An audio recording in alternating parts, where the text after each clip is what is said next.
Hello friends, good morning. कैसे हैं आप सभी? होप सब बढ़िया होंगी और आप लोगों की स्टडी भी बढ़िया चल रही होगी। सो फ्रेंड्स, हम उत्तराखंड के प्राचीन इतिहास के बारे में डिस्कस कर रहे थे, जिसमें हमने कल प्रागैतिहासिक काल के बारे में डिटेल में डिस्कस किया। आज हम उसी से आगे आद्य ऐतिहासिक काल के बारे में यहाँ पे डिटेल में डिस्कस करेंगे। आप लोग वीडियो को पूरी देखिए, क्योंकि ये सभी टॉपिक्स काफ़ी इंपॉर्टेंट एग्जाम के लिए होते हैं। अगर आप लोगों को वीडियो पसंद आती है तो लाइक, शेयर और सब्सक्राइब करना ना भूलें। जो हमने कल प्रागैतिहासिक काल के बारे में डिस्कस किया, उसमें हमें उसके जो मुख्य स्रोत हैं वो शैलचित्र, गुफा आदि से हमें प्राप्त चलती है, जबकि जो आद्य ऐतिहासिक काल है इसका हमें प्रमुख स्रोत धार्मिक ग्रंथों से मिलता है। आद्य ऐतिहासिक काल के प्रमुख स्रोत विभिन्न धार्मिक ग्रंथ हैं। इसी कारण इस काल को पौराणिक काल भी कहा जाता है। जो आद्य ऐतिहासिक काल है इसका प्रमुख स्रोत हमें विभिन्न धार्मिक ग्रंथों से देखने को मिलता है। इसी वजह से इस काल को पौराणिक काल के नाम से भी जाना जाता है। उत्तराखंड का प्रथम उल्लेख ऋग्वेद में मिलता है। जो उत्तराखंड है इसका प्रथम उल्लेख हमें ऋग्वेद में देखने को मिलता है, जिसमें इस क्षेत्र को देवभूमि एवं मनुष्यों की पूर्ण भूमि कहा गया है। जो उत्तराखंड का प्रथम उल्लेख हमें ऋग्वेद में देखने को मिलता है, इसी ऋग्वेद में उत्तराखंड के लिए देवभूमि एवं मनुष्यों की पूर्ण भूमि नामक शब्द का प्रयोग किया गया है। ऐत्रेय ब्राह्मण ग्रंथ में उत्तराखंड के लिए उत्तर कुरु शब्द का प्रयोग हुआ है। जो ऐत्रेय ब्राह्मण ग्रंथ है इसमें उत्तराखंड के लिए उत्तर कुरु शब्द का प्रयोग हुआ है, जबकि दक्षिण कुरु मेरठ हस्तिनापुर के लिए हुआ है। और इसी ग्रंथ में दक्षिण कुरु नामक शब्द का प्रयोग मेरठ और हस्तिनापुर के लिए हुआ है। कौशिकी ब्राह्मण में वर्णन है कि वाग्देवी सरस्वती का निवास स्थान बद्रीनाथ था। और जो कौशिकी ब्राह्मण ग्रंथ है इसमें माना जाता है कि जो वाग्देवी सरस्वती है उनका निवास स्थान बद्रीनाथ है। स्कंद पुराण में 5 हिमालयी खंडों नेपाल, मानस खंड, केदार खंड, जालंधर व कश्मीर का उल्लेख है। जो स्कंद पुराण है इसमें 5 हिमालयी खंडों का वर्णन हुआ है, जिसमें एक है नेपाल, फिर है मानस खंड, फिर केदार खंड, जालंधर और कश्मीर। इन 5 हिमालयी खंडों का जो उपयोग हुआ है वो हमें स्कंद पुराण में देखने को मिलता है, जिसमें से मानस खंड और केदार खंड का संबंध उत्तराखंड से है। और इन पांचों में दो जो खंड हैं इसका संबंध हमारे उत्तराखंड से है, जो है मानस खंड जिसका उपयोग कुमाऊं के लिए, जिस शब्द को कुमाऊं के लिए प्रयोग किया जाता है, और केदार खंड गढ़वाल क्षेत्र के लिए प्रयोग किया जाता है। स्कंद पुराण में माया क्षेत्र हरिद्वार से हिमालय तक के विस्तृत क्षेत्र को केदार खंड कहा जाता है। स्कंद पुराण में जो माया क्षेत्र हरिद्वार है वहाँ से लेकर हिमालय तक के क्षेत्र को केदारखंड के नाम से जाना जाता है, जबकि नंदा देवी से कालागिरी तक के क्षेत्र को मानसखंड कहा जाता है। इसके बाद हम फ्रेंड कुमाऊं के बारे में थोड़ा डिटेल में डिस्कस करेंगे। कुमाऊं का सर्वाधिक उल्लेख स्कंद पुराण के मानसखंड में मिलता है। जो कुमाऊं का हमें सर्वाधिक उल्लेख देखने को मिलता है वो स्कंद पुराण के मानसखंड में देखने को मिलता है। पौराणिक ग्रंथों के अनुसार चंपावत के पास चंपावती नदी के पूर्व स्थित कच्छप के पीठ की आकृति वाले कांतेश्वर पर्वत काड़ादेव या कानदेव का विष्णु भगवान या कूर्मा या कच्छपावतार हुआ था।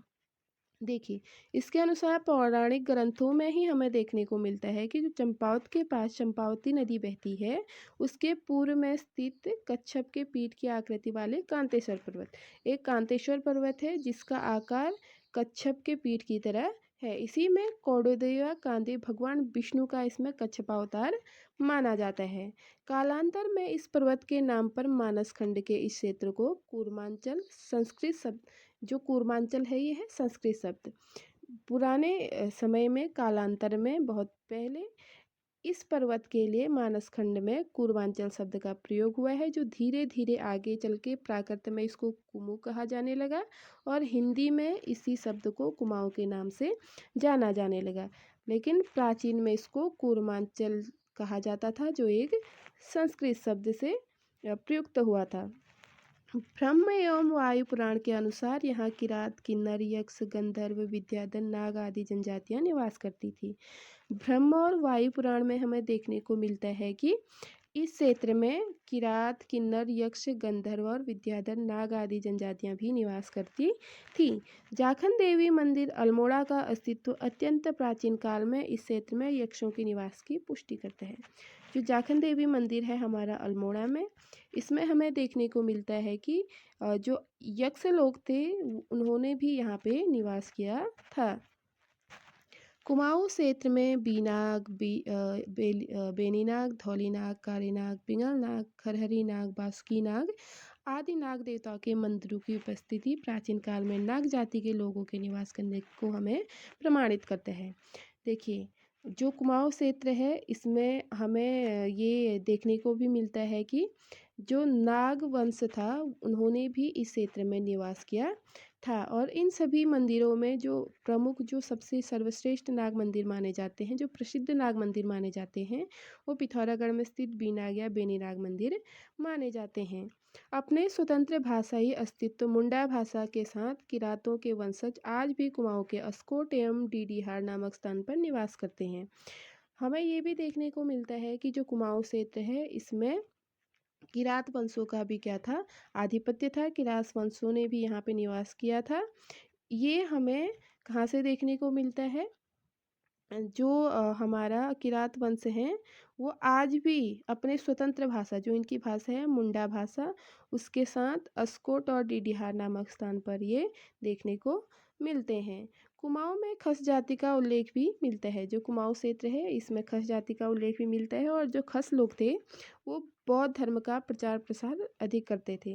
यानी कि जो खस थे उनके समय में बौद्ध धर्म का प्रचार प्रसार अधिक हुआ। कुमाऊं में राजपूतों के प्रवेश से पहले खसों का प्रभुत्व था। जो कुमाऊं में राजपूत रहते थे उससे पहले भी खसों का यहाँ पे आधिपत्य पाया जाता है। ये था फ्रेंड कुमाऊं क्षेत्र के बारे में। अब हम यहाँ पे गढ़वाल क्षेत्र के बारे में डिस्कस करेंगे। वैदिक काल में गढ़वाल क्षेत्र को हेमवत, महाभारत में उत्तर कुरु तथा पुराण काल में केदारखंड कहा जाता था। जो गढ़वाल क्षेत्र के लिए यहाँ पे शब्द प्रयुक्त हुए हैं वैदिक काल में, उसको हेमवत कहा जाता था वैदिक काल में। महाभारत काल में इसको उत्तर कुरु कहा जाता था गढ़वाल क्षेत्र को। और गढ़वाल क्षेत्र को ही पुराण काल में केदारखंड के नाम से जाना जाता था। जबकि पुराणोत्तर काल में इसे केदार मंडल, बद्रिका क्षेत्र, तपोभूमि व किरात मंडल आदि नामों से जाना जाने लगा।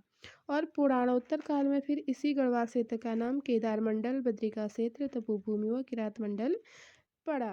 पहले इस क्षेत्र के 52 गढ़ों यानी कि पहाड़ी किलों, गढ़ों का मतलब होता है छोटे छोटे जो किले होते हैं उनको ही गढ़ बोला जाता है, जिसमें पवार शासक अजयपाल द्वारा विजित कर लेने के बाद इस क्षेत्र को गढ़वाल नाम से जाना जाने लगा।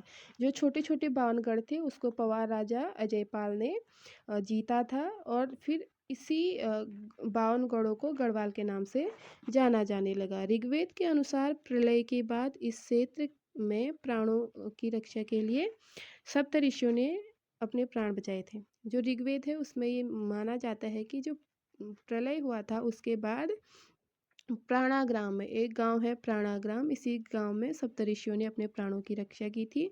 और यहीं से पुनः फिर सृष्टि की क्या हुई थी, रचना हुई थी, पुनः सृष्टि प्रारंभ हुआ था। मरीच, अंगिरा, अत्रि, अगस्त्य, भृगु, वशिष्ठ मुनि आदि वंशों की परंपरा फिर यहीं से शुरू हुई थी। यहाँ के अलकापुरी कुबेर की राजधानी, जो अलकापुरी है ये कुबेर की राजधानी है, नामक स्थान को मनुष्यों के आदि पूर्वज मनु का निवास स्थान कहा जाता है। जो अलकापुरी है ये कुबेर की राजधानी भी मानी जाती है। और इसी स्थान को जो मनुष्य के आदि पूर्वज थे मनु, उनका निवास स्थान इसको माना जाता है। ब्रह्मा के मानस पुत्रों दक्ष, मरीचि, पुलस्त, पुलह, ऋतु और अत्रि का निवास स्थान भी गढ़वाल क्षेत्र को माना जाता है। हरिराम धस्माना, भजन सिंह, डॉक्टर शिवानंद नौटियाल आदि इतिहासकारों का मत है कि ऋग्वेद में जिस सप्त सिंधु देश का उल्लेख है वह गढ़भूमि गढ़वाल ही है। अब देखिए, जो हरिराम धस्माना है, भजन सिंह हैं और डॉक्टर शिवानंद नौटियाल हैं, ये प्रमुख इतिहासकार हैं। और इनके द्वारा ऋग्वेद में माना जाता है कि जो ऋग्वेद में सप्त सिंधु देश का उल्लेख हुआ है वो गढ़भूमि गढ़वाल के लिए ही प्रयुक्त हुआ है। इस क्षेत्र के बद्रीनाथ के पास स्थित गणेश, मुचकुंद, व्यास एवं स्कंद आदि गुफाओं में ही वैदिक ग्रंथों की रचना की है। जो इस क्षेत्र में जो प्रसिद्ध गुफाएं हैं, गणेश गुफा, मुचकुंद गुफा, व्यास एवं स्कंद गुफा, इसी गुफाओं में वैदिक ग्रंथों की रचना हुई ऐसा माना जाता है। ऋग्वेद में वाणी सरस्वती नदी का संबंध भी गढ़वाल क्षेत्र से ही बताया जाता है। टिहरी गढ़वाल के हिमयाण में विशोण नामक पर्वत पर एक विशिष्ट गुफा, विशिष्ट कुंड और विशिष्ट आश्रम है। जो टिहरी गढ़वाल है, इसके विशोण नामक पर्वत पर विशिष्ट गुफा, विशिष्ट कुंड और विशिष्ट आश्रम स्थित है। ऐसा माना जाता है कि राम जी के वनवास जाने के बाद विशिष्ट मुनि और उनकी पत्नी अरुंधति ने यही निवास किया था। जब राम जी वनवास गए थे, तब जो विशिष्ट मुनि थे और जो उनकी पत्नी थी अरुंधति, उन्होंने यहाँ पर निवास किया था, ऐसा हमें सुनने को मिलता है। पौड़ी गढ़वाल क्षेत्र के देवप्रयाग की शीतोंशी पट्टी में सीता जी पृथ्वी में समाये थी। इसी कारण यहाँ मनसार में प्रतिवर्ष मेला लगता है। जो पौड़ी गढ़वाल के देवप्रयाग में शीतोंशी नामक पट्टी है, इस यहीं पर से सीता मैया जो है पृथ्वी में समाये थी। इसी कारण यहाँ पे मेला लगता है प्रतिवर्ष, जो मनसार में लगता है। देवप्रयाग में भगवान राम जी का मंदिर है। जो देवप्रयाग है, वहाँ पे राम जी का मंदिर हमें देखने को मिलता है। और भगवान राम जी ने अपने अंतिम दिनों में यहीं पर क्या की थी, तपस्या की थी, और यहीं से वो फिर स्वर्ग गए थे। टिहरी गढ़वाल के तपोवन में लक्ष्मण जी का मंदिर है। देवप्रयाग में भगवान राम का मंदिर है और टिहरी गढ़वाल के तपोवन में भगवान लक्ष्मण जी का मंदिर हमें देखने को मिलता है, और यहीं पर इन्होंने तपस्या की थी। महाभारत के वन पर्व के अनुसार हरिद्वार से केदारनाथ भृंगतुंग, हरिद्वार के लिए भृंगतुंग शब्द का प्रयोग, केदारनाथ के लिए भृंगतुंग शब्द का प्रयोग भी हमें देखने को मिलता है। यात्रा में पड़ने वाले स्थानों का वर्णन मिलता है। देखिए, जो महाभारत का वन पर्व है, इसमें हमें हरिद्वार से लेकर केदारनाथ तक जो यात्रा की जाती है, उनके बीच में जो जो स्थान पड़ते हैं, इनका वर्णन हमें वन पर्व के अनुसार उत्तर कुरुक्षेत्र में सतलज से अलकनंदा तक पुलिंद या कुलिंद राजा सुबाहु का आधिपत्य था, जिनकी राजधानी कहाँ थी, श्रीनगर थी। सुबाहु के बाद राजा विराट का उल्लेख है, जिसकी राजधानी जौनसार के पास विराटगढ़ी में थी। इन्हीं की पुत्री से अभिमन्यु का क्या हुआ था, विवाह हुआ था। जो राजा विराट हैं, उन्हीं की पुत्री से अभिमन्यु जी का क्या हुआ था, विवाह हुआ था। महाभारत के अनुसार इस क्षेत्र में खस, तंगड़, किम पुरुष आदि जनजातियां भी निवास करती थी। महाभारत में माना जाता है कि जो गढ़वाल क्षेत्र है, उसमें खस, तंगड़ और किम पुरुष जनजातियां भी निवास करती थी। प्राचीन काल में गढ़वाल क्षेत्र में कण्वाश्रम और बद्रिकाश्रम नामक दो प्रसिद्ध विद्यापीठ थे। प्राचीन काल में जो गढ़वाल क्षेत्र है, वहाँ पे कण्वाश्रम और बद्रिकाश्रम नामक दो क्या थे, प्रसिद्ध विद्यापीठ थे। इसमें से कण्वाश्रम दुष्यंत और शकुंतला के प्रेम प्रसंग के कारण विशेष रूप से प्रसिद्ध है। जिसमें जो कण्वाश्रम है, इसमें शकुंतला और जो दुष्यंत है, उनके प्रेम प्रसिद्धि के कारण उनको जाना जाता है। इसी आश्रम में चक्रवर्ती सम्राट भरत का जन्म हुआ था। जो कण्वाश्रम है, इसी में चक्रवर्ती सम्राट भरत का जन्म भी हुआ था, जिसके नाम पर हमारे देश का नाम भारत पड़ा। महाकवि कालिदास ने अपने महाकाव्य अभिज्ञान शाकुंतलम की रचना इसी कण्वाश्रम में की थी।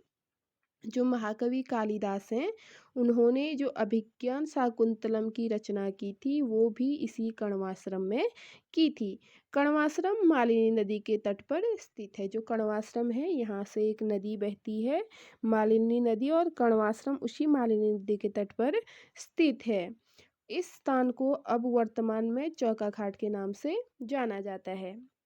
जो कण्वाश्रम है, इसको वर्तमान में चौका घाट के नाम से भी जाना जाता है। और जो फ्रेंड्स, ये कण्वाश्रम है, इसको 2023 का ट्रैक ऑफ द ईयर भी घोषित किया हुआ था।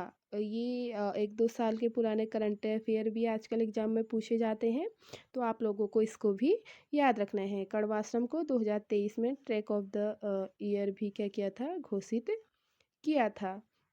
सो फ्रेंड्स, ये था हमारा उत्तराखंड का प्राचीन इतिहास में आधा ऐतिहासिक काल के बारे में जितनी भी विस्तृत जानकारी थी, मैंने इस वीडियो में आपको दे दी है।